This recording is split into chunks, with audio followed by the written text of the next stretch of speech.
change reflected in our reality. That's what as above, so below truly means. And the way you stay present is by, you have to have some form of discipline when it comes to your thought process. If you catch yourself thinking negatively, then there should be some form of punishment that you give yourself.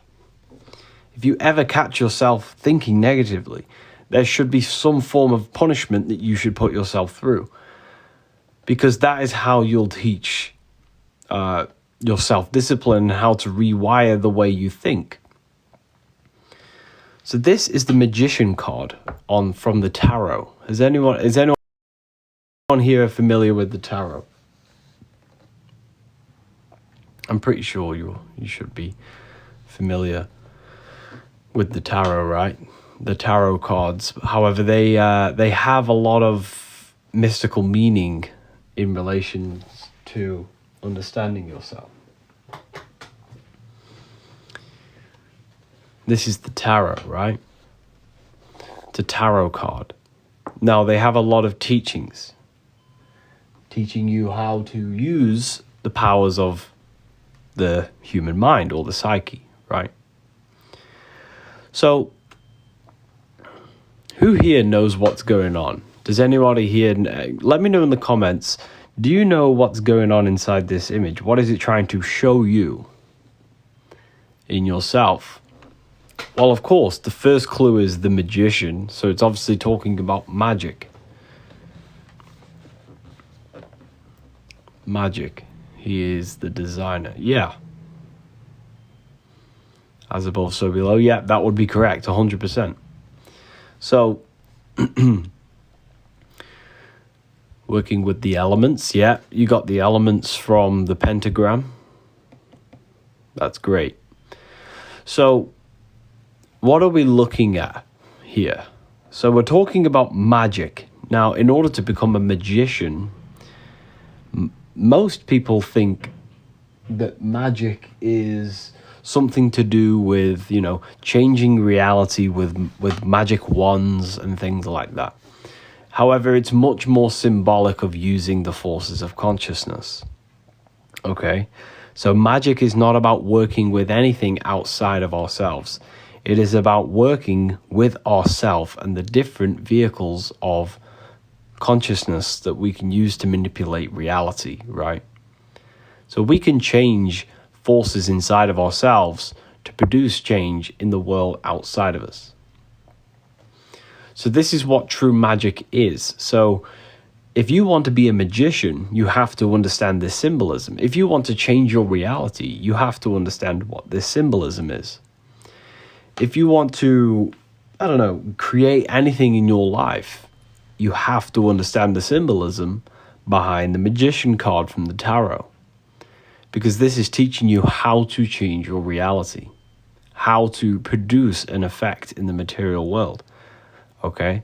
So I'm going to start breaking down this symbolism one by one. Let me know in the comments, where should I start? Where do you want me to start? Which one do you want me to break down? So, it's a very powerful card, and this is very powerful symbolism. Infinity. Okay. The infinity logo here above his head. So the head is the place of mind. So this infinity logo is something associated with his mind. And again, that's what magic is. It's basically manipulating the mind to change reality, right? So the infinity logo comes from the number 8. And the number 8 is associated, again, with the 8 laws that govern mind. And they're infinitely running. Now, what do I mean? Is anybody here aware of the 8 laws governing your mind? The mind cannot escape from certain laws. It's impossible to escape from these laws unless you learn to work with these laws, right? So the seed of life has 8 circles, and there are 8 circles which create the formation of the flower. The flower was not there before the 8 circles. Circles represent something that are spiritual. And the reason I say that is because if I go over to the Masonic square and compass, the Masonic square and compass is a circle, the compass, and the square creates squares. So this is circles and squares. Circles, you cannot calculate the exact surface area of a circle, meaning it represents something that you cannot measure. You can get very close, but you can't calculate the exact surface area of a circle, meaning that it is immeasurable. It is something spiritual, that it does not exist physically. The square, however, you can, meaning this is measurable and it's physical. So it's placing the spiritual side of ourselves ruling over our material side of ourselves. So there are 8 circles, and if I find the magician card, where was that? It was here. The magician card. I think I've lost the page.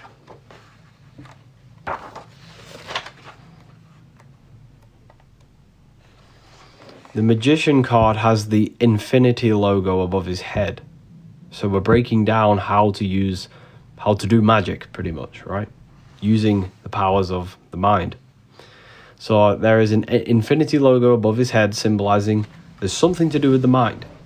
Because the mind is governed by 8 laws. The infinity logo is 8. And these laws are symbolized by circles, creating the seed of life. So it's 8 spiritual forces which come together to create a physical formation of a seed or a flower. Does that make sense, everyone? Shall I now move on? Have you got the gist of what I'm trying to go on to here? The seed of life is not just a symbol. It is symbolic of the 8 forces that come together to create a formation, a physical thing. Okay. What are these 8 forces? The 8 laws or forces would be, the first law is mentalism.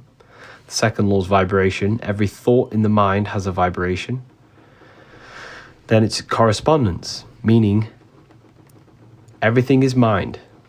What do I mean by everything is mind? You are not the body. You are the observer, the soul living inside the mind, observing thoughts, observing your reality, perceiving reality, trying to make sense of reality in your mind. You are the observer behind the mind, living inside the mind. And the mind and soul is in the body. So when the body dies, the mind is still there, and so is the observer. And the mind is the temple for the observer. So you are untouchable. Exactly. Very good thought. That was a very, very good thought. You're untouchable. You are untouchable. You are eternal. You are the observer living inside the mind. And the mind creates your experience, your physical reality. Therefore, the mind is governed by these laws, meaning it cannot escape these laws. It's impossible to escape the law of cause and effect. Could you escape that law? No, it's impossible. You're always forever bound by it. It is a powerful, powerful, powerful force that is governing your mind, governing yourself. So the first law is mentalism, which means all is mind. You are the soul living inside the mind. The mind is the universe. Okay? And you're governed by these laws. Vibration means every thought turns into a vibration. And then the third law is a correspondence, meaning every thought in the mind, all is mind, has a vibration, and every vibration corresponds to the thoughts and vibrations you receive back. If I think about a chair, I will start thinking more about a chair. I will receive more thoughts about chairs and tables. If I think about food, I will start receiving more thoughts of food. So we receive back, we correspond back, as above, so below. And the world outside of you is a reflection of your thoughts. What we think is what we manifest and act in our reality.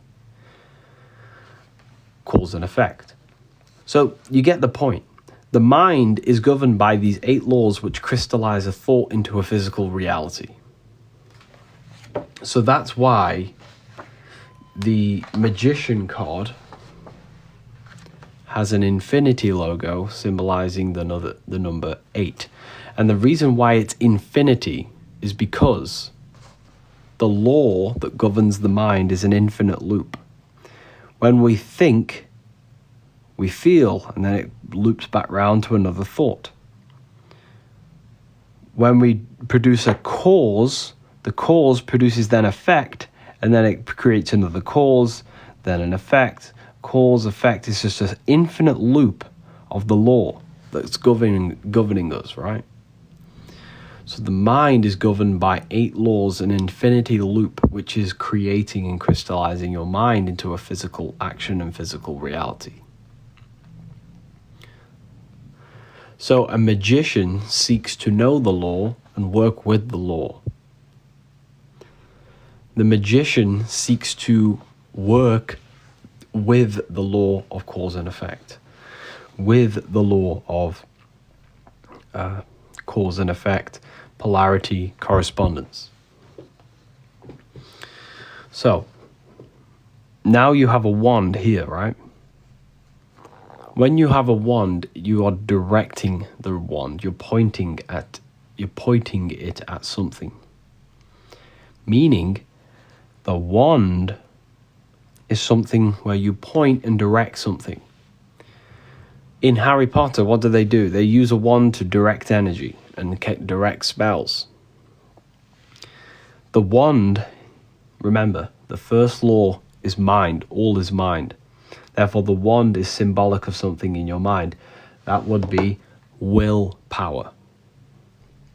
Willpower is the force to direct the mind consciously towards a certain thought, imagination, or emotion.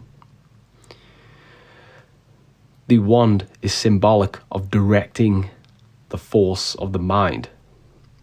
Because again, you are the observer living inside the mind, observing reality. So you're the all-seeing eye, and the mind, whatever the mind thinks, feels, and acts, that's what's created in this reality here.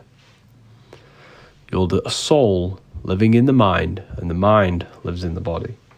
And the mind directs the observer. The mind creates what you experience, what you observe, what you crystallize into your reality. The mind is the most powerful tool in the universe and also the most destructive tool in the universe. Look at the state of the world. Imagine if the world knew this information. If the whole world knew how to use their mind and direct it and learn that we are self-governors. You are the master of your own mind. You are the master of your own temple. You are the master of you are a sovereign being. You are the master. So, the wand is not a real wand. It is symbolic of willpower, using willpower to direct thought consciously, to direct imagination consciously. Now we have this hand gesture, right? We all know what this hand gesture is. Let me know in the comments what it is. We all know what this is, this hand gesture. Okay.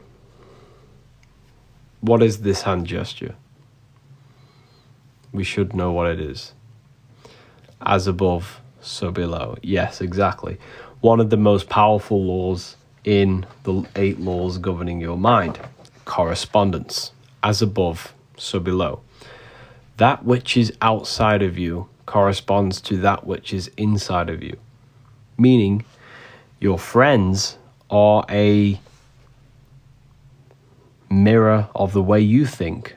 Your friends will have similar thought patterns or similar things that you like. You have similar lives in some formal way. Your friends are a mirror of the way you think. If I start thinking about football, I'm going to gain, I'm going to start acting and going towards that reality and gain friends in football. As within, so without. The inner mirrors the outer. Your friends are a mirror of your consciousness. You are a direct manifestation. You correspond. Your life is a mirror of every single thought you thought in the past. You are a collection of every thought you thought in the past. Thought is the higher, reality is the lower. Mind rules the body. What happens if you start thinking about you're being attacked? What does your body do? Let me know in the comments. What happens when you gain the thought of someone's attacking you? What happens to your body? Your body starts to panic. Your heart rate goes up. You gain anxiety. You start to feel scared. Fear. Yes, exactly. Why is that? Because mind is more powerful than the body. The body acts out the forces of the mind. As above, so below.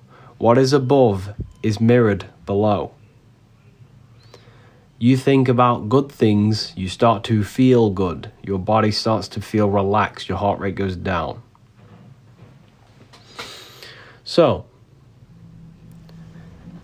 above would be the higher dimensions of consciousness. What do I mean? Let me show you.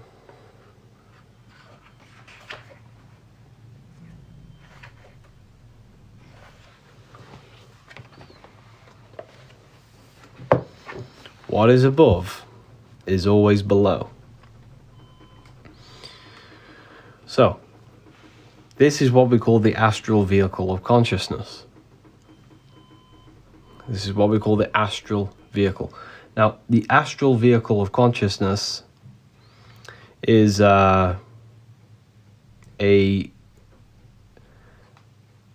very subtle dimension of thought and energy and imagination.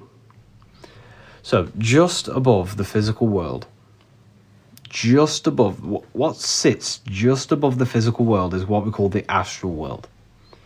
And just above the astral world, just above the physical is this astral plane. Now, if you take a look around you, right, the phone you're holding, the screen you're watching, your clothes you're wearing, where did that design begin? That design began somewhere that is anti-material. It's anti-material. How did someone create and have that inspiration to design the phone in that certain way? Well, they had an imagination. They had a picture in the screen of their mind. Okay? So they had some form of vision or higher sight to see that design of the phone that you're holding, right? So that is what we call the astral dimension. Everything in this physical world down here, the physical, this pencil, Apple, someone in Apple designed this. They had they had an inspiration in their mind. They imagined it, then they created it. So everything down here in this physical had its inspiration and its non-physical counterpart originating in the astral vehicle. So every time you project a thought into a image in your mind, that is what we call imagination or the astral